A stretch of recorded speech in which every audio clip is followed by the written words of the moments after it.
What's up, guys? Welcome to the Shield Wall. So today I wanted to do two things.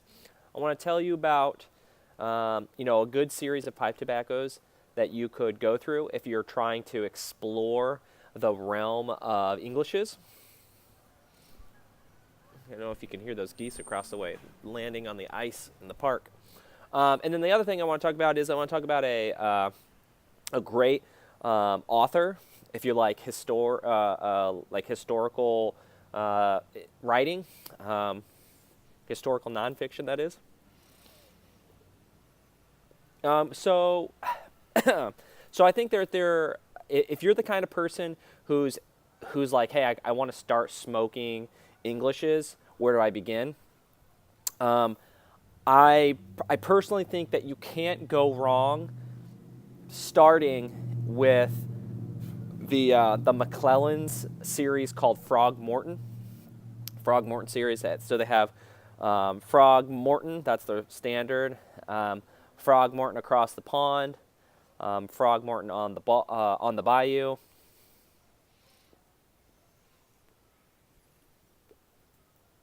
These are all excellent blends for several reasons. So, first of all, they are super cheap in terms of the realm of Englishes. I find, and this might just be my experience, but I find that Englishes tend to be expensive in terms of for their per ounce. So I often find Frog Morton blends are selling at like exactly $9.99 or less, where other Englishes are $12 or so or more. So that's a really nice price point. The other thing is that they're super, super common to find. If a tobacconist has 10 tobacco, they often have Frog Morton. McClellends is great in terms of getting their stuff on the shelves at places. Also, there's not a website that you can't find them at. I mean, now it seems like there's probably 2 to 4 primary buy online tobacco places. So they really mimic each other's stock. So, but Frog Morton's really, really common. I think there's 3 or 4. I can't remember if there's a 4th tobacco. Yeah, actually, I think there is. I think there's like a cellared something another. Anywho. So they're really common. They're super affordable. And then lastly, in terms of flavor and like ease of smoke, they're really great. They're fairly mild, but you still are getting all of what I would consider the quintessential Latakia and English notes.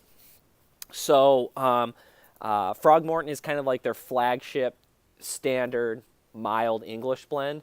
The across the pond is a little bit different take. So it's I find it to be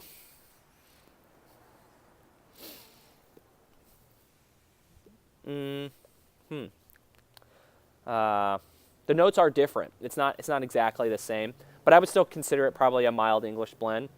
On the Bayou is a more of an Oriental styled blend. Some people call these Balkans, if I remember correctly. Yeah,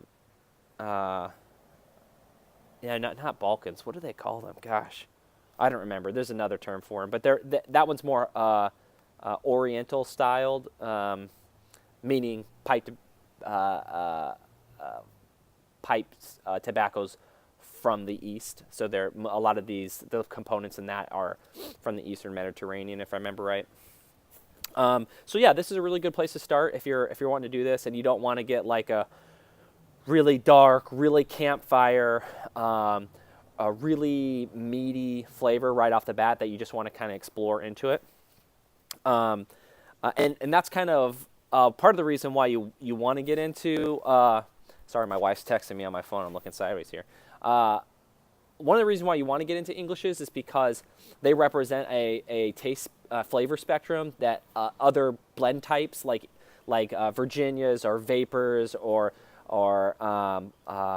burley blends, or etc., that they don't have, and that's primarily the savory, meaty, umami flavor profile. And I actually find that you can't even really find this in cigars at all. And that's probably my favorite spectrum of flavor. So I highly recommend that. I think my pipes keep going out. So in terms of the author that I was talking about, his name is Lars Brownworth. He wrote these. He's actually written several medieval European history books. He's an excellent writer. If you like stuff that's really easy to read, simple, it's a quick read. Even though there's a lot of pages, it's quick in the sense that the writing is put together really well. It's organized really, really well. The writing is simple to apprehend, but he's still telling stories too. A lot of times, history can be very rote as you read it, and can be very dry, but he has a way of keeping things mixed up and interesting. So here's one of his books. This is on my Kindle. Hopefully you can see that. The Sea Wolves. This one's about the Vikings. And then the other book that he wrote that I really like, that I've already read, is called The Normans. So these two books are about the Germanic peoples that come out from Germany, Denmark, Norway. Scandinavian peoples might be another way of saying it. And they're just excellent reads. He really showcases well the major players during these times. I loved the stuff on Canute was really, really good. Very famous king, a Viking king that took over a lot of the North Sea and the English, the British Isles. And that's in the Sea Wolves, about the Vikings. And then I really like the story about Roger of Sicily, which was really, really great. That's in the Normans.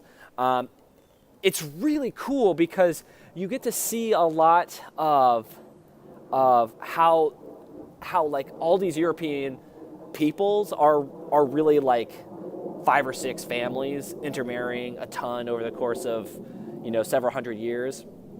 So yeah, it's super, super interesting. If you're into that kind of thing, I think you'd really enjoy them. Maybe you could read them as you're giving Frog Morton your first pass. Anywho, I got airplanes flying over me, sun's in my eyes. Hopefully you guys are having a good day and keeping up with your YouTube subscriptions. If you like my video, would you please like, share, subscribe? I'm trying to get to 1,000 views, and I've been just experimenting on content. Let me know what you like so I can do more of that.